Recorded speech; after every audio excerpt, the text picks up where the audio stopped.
بسم الله والحمد لله والصلاة والسلام على رسول الله. اما بعد، السلام علیکم و رحمت الله و برکاته. برادران و خواهران گرامی قدر، از این کتاب دوم، کتاب مبارک لمعة الاعتقاد هادی الی سبیل الرشاد از ابن قدامه المقدسی رحمت الله علیه با شرح شیخ ابن العثیمین رحمه الله تعالی. مؤلف رحمه الله تعالی در اینجا، در این نقطه هایی که ما رسیدیم، ما در بالا از سنت از گفته بعضی از حکم ها رو برای شما گفتیم و در اینجا در این مسئله بعدی که ما قرار گرفتیم من السنتی، یعنی که از سنت از هجران و اهل بدع، یعنی که ترک نمودن و دور شدن از اهل بدعت، دور گرفتن خود از اهل بدعت. با اهل بدعت، صاحبان بدعتکار، نوآورها در دین قرار نکنیم، قرار گیری نکنیم، هجر کنیم آنها را، ترک کنیم آنها را، از آنها دوری جستن و با آنها معامله نکردن و ترک الجدال و الخصومات فی الدین و ترک بحث و مناظره و خصومات در مسئله های دین. همچنین با آنها ترک بحث و مناظره و خصومات در مسئله های دین با آنها و ترک نظر فی کتب المبتدعه و همچنین ترک نمودن نظر کردن، ترک نمودن خواندن کتاب‌های اهل بدعت، یعنی که با کتاب‌های اهل بدعت نظر نکنیم و اصغاء الی کلامهم و همچنین با سخنان آنها گوش ندهیم، با سخنان اهل بدعت همچنین گوش ندهیم. و کل محدثه فی الدین بدعه و هر نوآوری ایجادکاری در دین این بدعت است. این مسئله ترک اهل بدعت است. هجران قهر کردن و دوری جستن رو میگویند. قهر کردن و دوری جستن از اهل بدعت. هجران از مصدر فعل حجره گرفته شده است و در لغت به معنای ترک کردن می آید. هجر به معنای ترک کردن می آید، یعنی هجران ترک اهل بدعت، از آنها دور شدن، دست نداشتن با آنها، دوستی و ولایت نکردن با آنها چون یک ما تاجیکا میگن سلام علیک نگفتن و با عیادت آنها نیز نرفتن و مانند اینها در بر میگیرد. پس هجران یعنی ترک نمودن اهل بدعت این واجب است، چون الله سبحانه و تعالی میفرماید در سوره مجادله: لا تجد قوما یؤمنون بالله والیوم الاخر یودون من حاد الله و رسوله.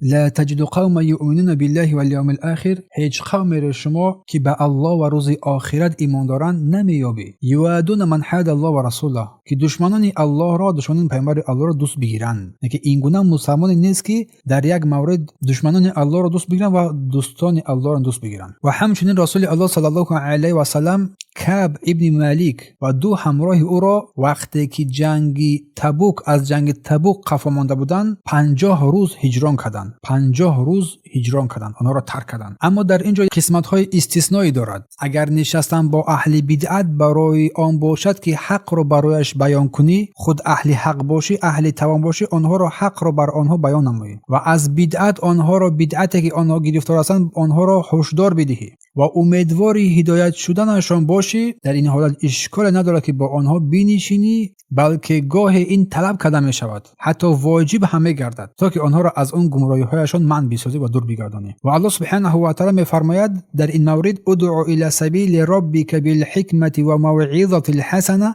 و جادلهم بالتی هی احسن. مردم را با حکمت، یعنی با قرآن و سنت پند و نصیحت و نیکو بده و برای پروردگارت آنها را دعوت کن و با بهترین طرز با آنان گفتگو نما. پس این آیه کریمه دعوت میکند که با نشستن یا روپرو شدن یا با نامه یا با پیام نویسی اهل بدعت رو باید انسان راهنمایی کند. پس از هجران و ترک اهل بدعت این است که با کتاب‌های آنها نظر نکنی، چون ترس از آن است که انسان در فتنه خود را گرفتار نکند و از آن چیز را بخواند و چیز را بیاموزد که سبب گمراهی خود و پهنشانی بدعت بگردد. پس دوری جستن از جایهای گمراهی این واجب است. و رسول الله صلی الله علیه و سلم در مورد دجال فرمودند: هر کی شنید که او پیدا شده است از او دوری بجوید. این دلالت گواه بر آن می‌نماید که هر دجال رو یا هر کی صفات‌های دجال رو از اهل بدعت که مردم برای گمراهی میکشونن، اگر تو او رو شنیدی یا که صفات‌های او رو تو فهمیدی، باید تو از او دوری بجویی. و رسول الله فرمودند که سوگند به الله، مرد نزد او میرود در حال گمان میکند که ایمانش قوی هست. مرد نزد او میرود، این مردی که نزد او میرود گمان میکند که ایمانش قوی است. در برابر شبهه های این دجال ایستادگی می‌نماید، ولیکن هنگام نزد او می‌رود از او پیروی می‌کند، پیرو او می‌شود. روایت احمد و ابی داود است و حکیم است از حدیث عمران بن حسین. البانی این حدیث صحیح گفتند. پس این حدیث یک هشداری وزمین برای ما می‌دهد، هشداری سخت می‌دهد که نباید انسان از اهل بدعت علم بیاموزد، علم بگیرد، نه کتاب وی را گوش کند، نه درس وی را بشنود. این حدیث مهم است، زیرا رسول الله صلی الله علیه و سلم ما را از مطابقت کردن و پیروی کردن مردمی که از هواپرست هستند از آنها دوری جستند، دوری باشید. آن کسانی که در شبهه ها، در فتنه ها مشغول هستند از آنها دور باشید. و وقتی که سخن درباره دجال می رود که با خود این دجال فتنه ها و گمراهی ها دارد، بیانگر آن است که مسلمان باید از فتنه این دجال خبردار بشود و از او دوری بجوید و جز حقیقت هیچ راه دیگر را انتخاب نکند. اما اگر مقصد از نظر کردن در کتاب‌های آنها فهمیدن بدعت و پاسخ دادن به آنها باشد که این وظیفه علماها و طالب علمان قوی هست، برای کسی که عقیده درست دارد و می تواند با آنها با دلیل در پاسخ بدعت آنها سخن بگوید، این اشکال ندارد، بلکه شاید حتی لازم هم باشد، زیرا رد کردن بدعت این وظیفه است. اگر لازم بگردد حتما باید این وظیفه انجام بیابد، رد بر آنها. و جدال نکردن، مناظره نکردن، خصومت در دین هم جایز نیست. جدال از مصدر فعلی جدله است، یعنی با دشمن رو پروشتن، با اون بحث کردن، با اون مبارزه بردن تا که او را مغلوب کنی، سختگیری یا که تندروی در مبارزه. پس این بحث و جدال در مسئله های دین بر دو قسم جدا می شود. بحث و جدال در مسئله های دین بر دو قسم است. نوع اول جایز است، حتی مطلوب است، طلب کردن می شود که مقصد از این بحث برپا کردن حق و باطل نمودن باطل باشد. و با این نوع جدال، با این نوع جدال الله بندگان را، اهل علم را امر کرده است. گاهی واجب می شود، گاهی مستحب می شود، موافق حالت. الله می فرماید که ادعو الی سبیل ربک بالحکمت و موعظه الحسنه و جادلهم بالتي هي احسن. دعوت کن در راه پروردگارت با حکمت و موعظه حسنه و با اسلوب نیک، با اصولی که بهترین است با آنها جدال کن. نوع دوم قبیح یا که ممنوع. مقصد از بحث تنها سختگیری کردن، خود را بالا نشان دادن، برای نفس خود غالب آمدن یا از برای حمایه باطل، این نوع جدال زشت است و منع شده است. و این نوع دوم رو اهل باطل همیشه با خود دارن، همیشه مردم رو به سوی بحث مناظره ها میکشن در حالی که در باطل هستند. این نوع جدال این زشت است و منع شده است. الله میفرماید که ما یجادل فی آیات الله الا الذین کفروا. تنها آن کسانی که کافر شدن در آیات الله جدال میکنند، بحث میکنند. و میفرماید و جدال کردن با باطل که حق را پراکنده کنند، برای همین جدال میکنند که حق را پراکنده کنند با باطل خود. و الله فرمود پس من آنها را بر این باطلشون گرفتم. پس این چی گونه بد سنجش است؟ انمی جدال و اختلاف در دین میتواند خوب باشد اگر مقصد توصیه و پیروی از حق بگردد، اما برای منفعت شخصی یا که غلبه نمودن حق یا نشان دادن خود یا غلبه شیخ خود یا مذهب خود باشد، این امر ممنوع است، این جدا حرام است و این در دین فتنه رو میافکند، عقیده نادرست رو در بین مردم پریشان میکند. اما مقصد فقط تازگی باشد، بر حق رسیدن باشد، اشکال ندارد. و شیخ میفرماید ابن قدامه و کل متسم بغیر الاسلام و السنه مبتدع. هر کسی که نام غیر از اسلام و سنت مشهور است مبتدع، اهل بدعت، صاحب بدعت است. هر کسی که بجز اسلام یا که بجز سنت و مشهور است و اهل بدعت است. انا همین قاعده تمام اهل بدعت رو پیش چشمتون میارد، خوارج، مرجئه، اشعری، ماتوریدی، جهمی، هر کسی که باشد. شیخ با مثال میارد که رافضی ها، جهمی ها، خوارج، قدری ها، مرجئه ها، معتزله ها، کرامی ها، کلابی ها و نظائره و مثل اونها هر کسی که باشد. هذه فرق ضلال، این فرقه های گمراه هستند، طایفه های اهل بدعت هستند. اعاننا الله منها. الله ما را از این فرقه ها و این بدعت هایشان نگاه بدارد. پس علامات های اهل بدعت و ذکر از بعضی از این فرقه ها، این مسئله خیلی مسئله نازک و مهم است. علامت ها و نشانه های اهل بدعت و ذکر و بیان بعضی از این فرقه ها برای شناخت اهل بدعت یک چند علامت های روشن قرار می گیرد. اول آنها با نام های غیر از اسلام و سنت مشهور می شوند، چون در سخن و عمل آنها که اهل بدعت به غیر اسلام و سنت مشهور می شوند. و خاطر چیز؟ چون آنها در سخنشان، در عملشان، در عقیدهشان نوآوری‌ها و بدعت‌های را می‌آورند و در فکر و رأی خود سخت تعصبیت دارند. در فکر و رأی و مذهب و شیخ بسیار تعصبیت دارند. حتی اگر حق برایشان کاملا آشکار هم شوند به سوی حق باز نمیگردند. شیخ من میگوید، پیر من میگوید، مذهب من میگوید و هر چیزی که بگوید میگوید بجز کتاب و سنت. بجز کتاب و سنت هر چیز دیگر برای خود راه روش قرار میدهد. از امامان حقیقی اسلام، عالمان اهل سنت و علمای دین پیروی نمیکند. نسبت آنها کینه و عداوت و دشمنی دارد. نسبت اهل علم کینه، عداوت و دشمنی دارد. و بعضی از این فرقه های مشهوره که هستند رافضی ها، شیعه، همین شیعه های امامیه. این شیعه ها کسانی هستند که درباره اهل بیت علیهم السلام غلو کردند، از حد زیاد کردند، زیاده‌روی کردند و اکثریت صحابگان کرام را مخصوصا ابوبکر، عمر، عثمان آنها را کافر میشمارند یا فاسق میحسابند. و این رافضی ها اینها در داخل خود با فرقه های زیادی هم دارند. بعضی از اینها بسیار با غلو کرده هستند، غالی هستند. دعوا میکنند که علی رضی الله عنه اله است. بدترین اینها در بین تمام فرقه ها این رافضی ها بدترین آنهاست و در بین این رافضی ها بدترین آنها کسانی هستند که علی را اله میگن علیه بالله.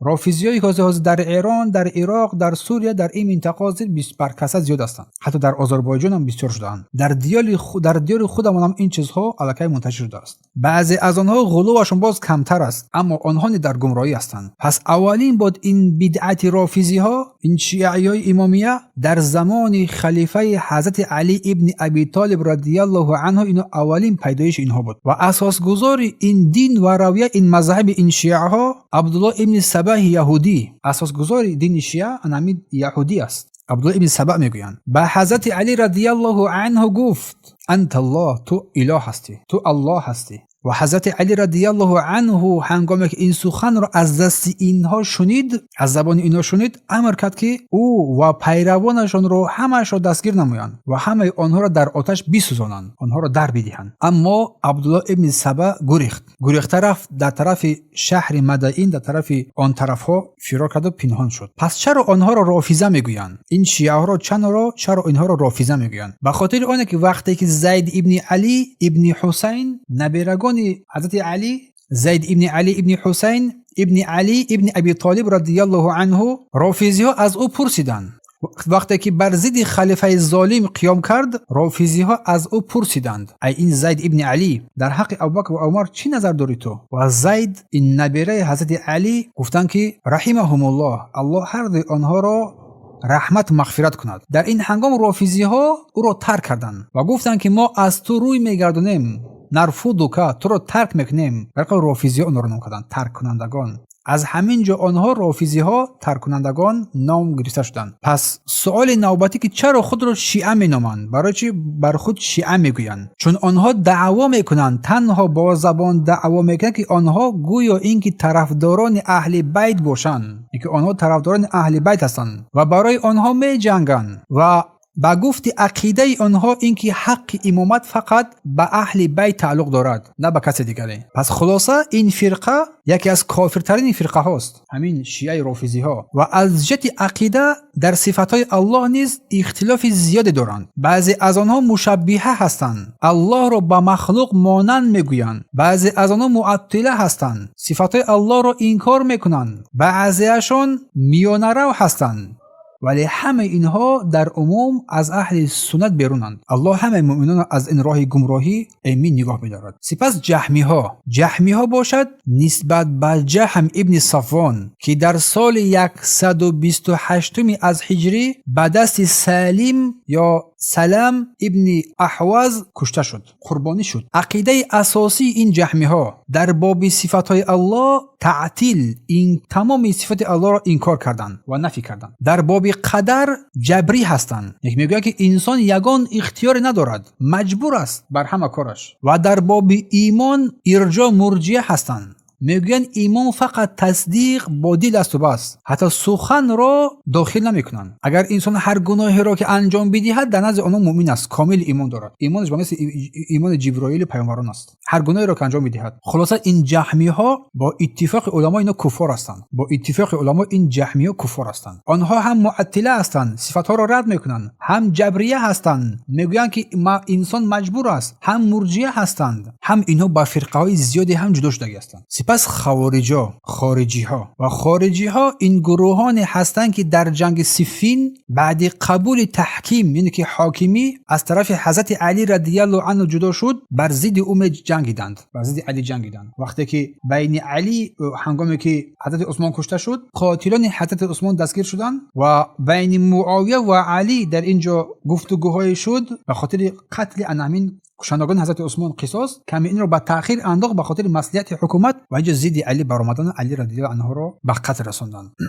پس عقیده های اساسی آنها این خوارج، آنها از حضرت عثمان و حضرت علی رضی الله عنه بیزاری جستند، از حکم آنها روی گردانیدند و مردم را با گناه بجز شرک تکفیر میکنند و از امام که از حاکم از سنت خارج شود بر ضد او قیام میکنند، میجنگند و کسانی که گناهان کبیره را انجام میدهند بجز شرک آنها را کافر میدن و ابدا در دوزخ میدونن. کسانی که گناهان کبیره را انجام میدن آنها را کافر گفته ابدا آنها را در دوزخ میشمارن. و این خوارج ها فرقه های زیادی هم هستند، ازاریق میگویند، صوفیه میگویند، عبادیه میگویند و غیره. سپس قدری ها یعنی کسانی که انکار کنندگان قدر هستند و این قدری ها آنها کسانی هستند که میگویند که عمل های بنده از قضا و قدر الله بیرون است. میگویند که بنده اراده و قدرت کاملا مستقلانه دارد، کامل اراده مستقل دارد، هیچ چیز با قدر و قضای الله سبحانه و تعالی صورت نمیگیرد. و اولین کسانی که این عقیده را در بین مردم آشکار و روشن کرد این معبد ابن جهنی بود که در آخران دوره صحابگان کرام این صورت گرفت. و این معبد ابن جهنی این فرقه این فکر را از یک مردی آتش پرست از بصره گرفته بود. و قدری ها دو گروه هستند، قدری های غالی،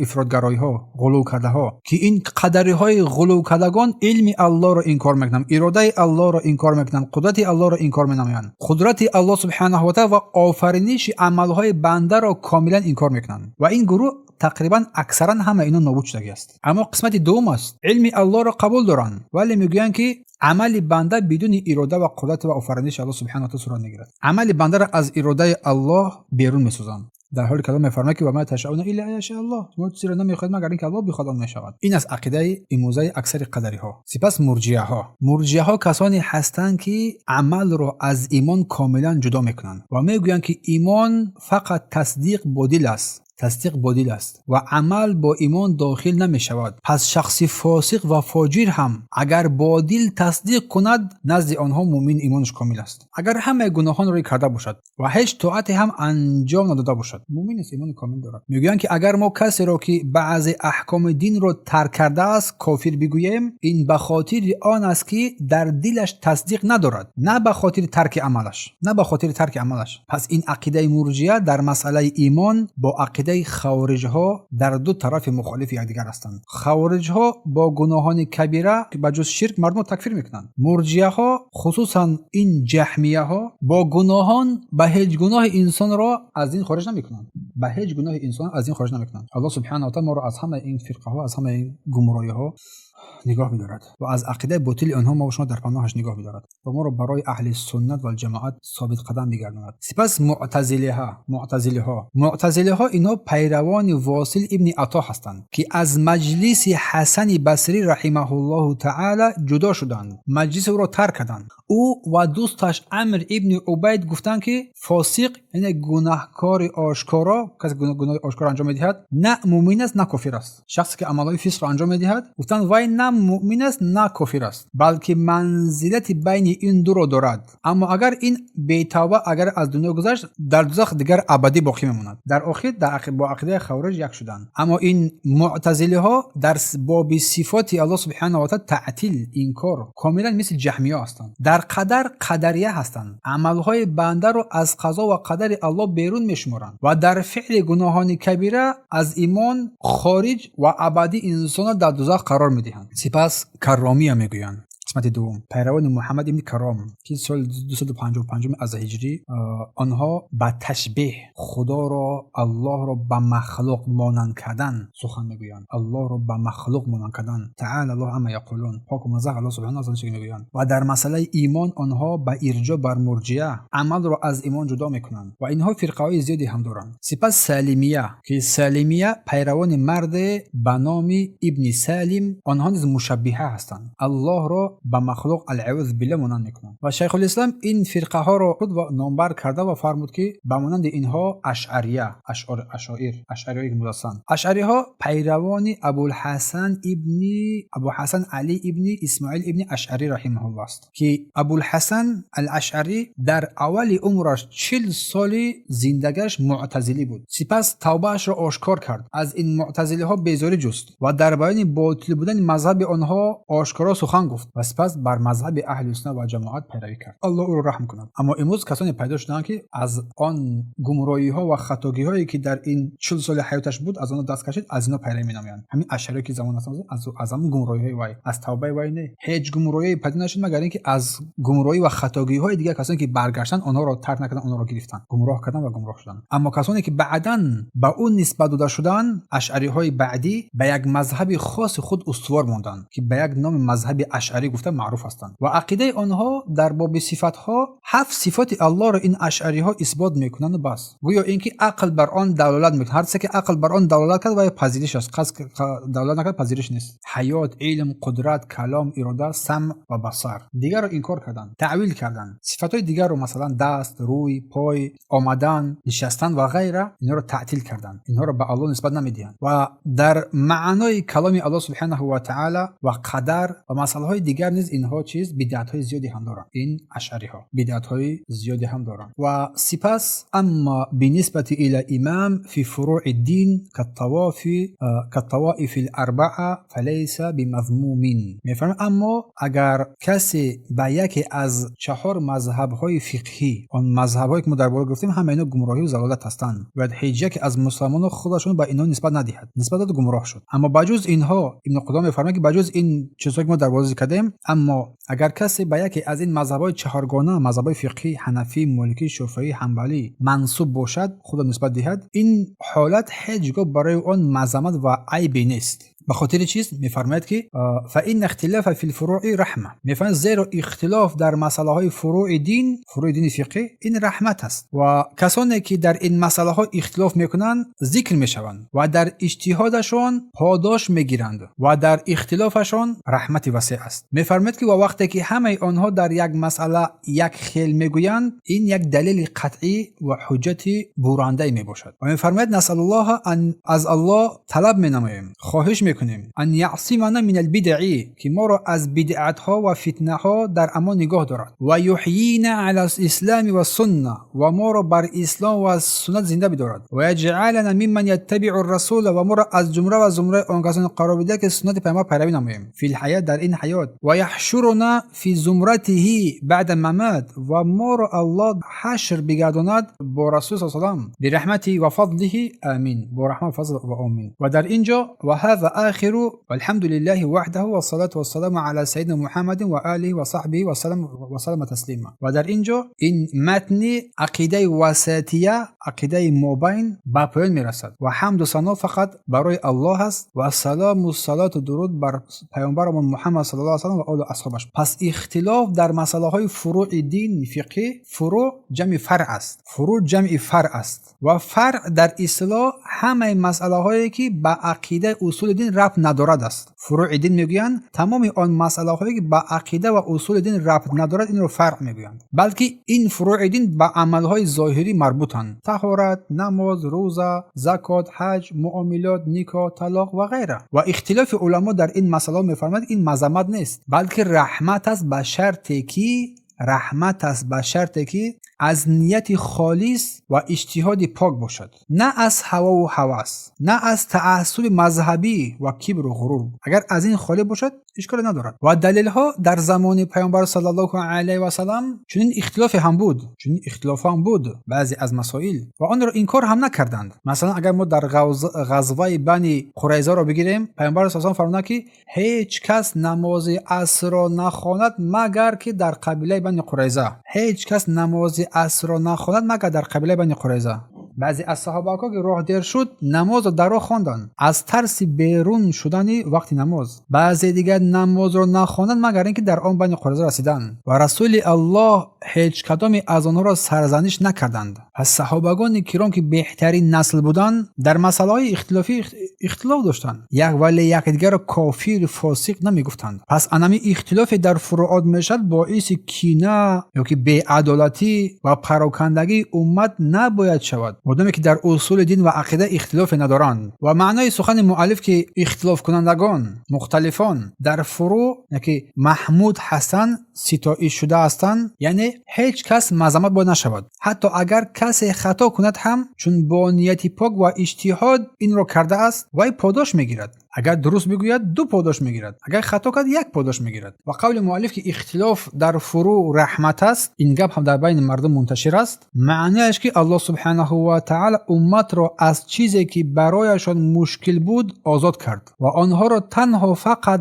با درجه تواناییشان تکلیف کرده است و بس. هر کسی که با دلیل بر خلاصه رسید، این رحمت الله است و عفو از جانب اوست. پس اجماع و حکم آن، اجماع یعنی اتفاق است. اجماع قطعیت رو میگن، قرار به اتفاق. و معنای شرعی آن اتفاق تمام علماهای مجتهدین امت محمد صلی الله علیه و سلم بر یک حکم شرعی پس از وفات پیامبر صلی الله علیه و سلم این اجماع میگن. و اجماع این حجت قطعی است و دلیل اینکه اجماع این حجت قطعی است و رد کردن آن به هیچ وجه جایز نیست قول الله سبحانه و تعالی است که میفرماید و من یشاقق الرسول من بعد ما تبین له الهدى. هر کی پس از آشکار شدن هدایت با پیامبر مخالفت نماید و یتبع غیر سبیل المؤمنین و راه غیر راه مؤمنان را، اجماع علماها را پیروی میکند، نولیه ما تولی و نصلیه جهنم و ساء المصیر. ما اون را میگذاریم، ما او را با همان راهی که انتخاب کرده است میگذاریم و بر دوزخ او را میاندازیم. و در حدیثی که روایت ترمذی است و ابن ماجه است، رسول الله گفتند که لا تجتمع امتی علی الضلاله. امت من هرگز و هرگز در گمراهی جمع نمیشوند. امت من هرگز و هرگز در گمراهی و ضلالت جمع نمیشوند. پس هر چیزی که تمام مجتهدین امت بر آن اجماع کردند، آن حق قطعی است و مخالفت با آن کفر و گمراهی بزرگ است. الله سبحانه و تعالی همه ما را برای راست با عقیده صحیح، عقیده سالم اهل سنت و الجماعت و فقه پاک هدایت کند و از هر گونه گمراهی ها در امان نگاه بدارد. و تقلید چی است؟ تقلید در لغت به معنای گذاشتن گردنبند بر گردن است. تقلید کردن میگیم نه، گذاشتن گردنبند یک بند در گردن است. و در اصطلاح فقهی باشد پیروی کردن سخن کسی یا که کسی دیگر به دلیل و بدون حجت از او پیروی کردن، این را تقلید میگویند. پس حکم تقلید چی است؟ تقلید برای مردم عادی که قدرت اجتهاد را ندارند و با دلیل هم دسترسی ندارند این جایز است، بلکه لازم است. چون الله سبحانه و تعالی میفرماید فاسالوا اهل الذکر ان کنتم لا تعلمون. در آن چیزی که شما نمیدانید از اهل ذکر بپرسید. فاسالوا اهل الذکر ان کنتم لا تعلمون. در آن چیزی که شما نمیدانید از اهل ذکر، از عالما بپرسید. پس 4 مذهب مشهور اهل سنت، مذهب حنفی، امام ابو حنیفه نعمان ابن ثابت رحمه الله، امام اهل عراق، در سال 82 از هجری به دنیا آمدند و سال 150 وفات کردند. مذهب مالکی ابو عبدالله مالک ابن انس رحمت الله علیه، امام دار حجره، سال 93 از هجری به دنیا آمدند، 179 مردند، وفات کردند. مذهب شافعی امام ابو عبدالله محمد ابن ادریس الشافعی رحمت الله علیه، سال 150 به دنیا آمدند و 204 وفات کردند. امام احمد ابن حنبل، امام اهل سنت، عبدالله احمد ابن محمد ابن حنبل در سال 164 هجری به دنیا آمدن، سال 141 وفات کردند. و غیر از اینها مذهب‌های دیگری هم هست. مذهب ظاهری میگن، مذهب زیدی میگن، مذهب ثوری میگویند، ولی اکثر اهل سنت در بین اکثر اهل سنت این چهار مذهب را پیروی نمی‌نمایند، آنها را آنقدر نمی‌شناسند، ولیکن هست. و از هر امام آنچه که صحیح ذکر شده است گرفته می‌شود. خوب گوش دهید. از هر امام آنچه که صحیح ذکر شده است گرفته می‌شود و آنچه که خطا است گذاشته می‌شود، ترک می‌شود. معصوم، بیگناه و از خطا خالی تنها این کتاب الله و سنت پیامبر صلی الله علیه و آله است و بس. و در آخر شیخ محمد بن صالح العثیمین رحمه الله تعالی دعا میکند که میگه پروردگارا ما را از کسان قرار ده که با کتاب و سنت پیامبرت هم در ظاهر و هم در باطن سخت بچسبیم. ما را در همین راه تا آخر نفس زنده نگاه دار و بر همین حالت جانمان را بگیر و در دنیا و آخرت ما را دوستدار و ولی خود بگردان. پروردگارا بعد از آن که ما را هدایت کردی، دلهای ما را از برای راست راهنمایی کردی، دیگر برای کج نبر، برای کج نگردان. و پروردگارا از جانب خود برای ما یک رحمت بزرگ عطا کن که تو بهترین بخشنده هستی. و حمد و ثنای فراوان الله کریم بر محمد صلی الله علیه و سلم بود. و حمد و ثنا پروردگار است. حمد و ثنای پروردگار بزرگوار و کریم راست. و همان طوره که پروردگار ما دوست می‌دارد و از آن راضی می‌شود و همان طوره که شایسته ذات پاک او بزرگیش هست. و حمد و ثنا پروردگار با نعمت‌هایی که بر ما عطا کرد که این کارهای نیک را انجام می‌رساند. و صلوات و درود الله بر رسول الله صلی الله علیه و سلم و آل و اصحابش و همه پیروانش باد. این کتاب به پایان رسید در روز جمعه 10 محرم سال 1392 از هجری، تقریبا سال 1972 میلادی، با قلم بنده کمترین و محتاج رحمت الله محمد بن صالح العثیمین رحمت الله بر او باد نوشته شد. والحمد لله رب العالمین.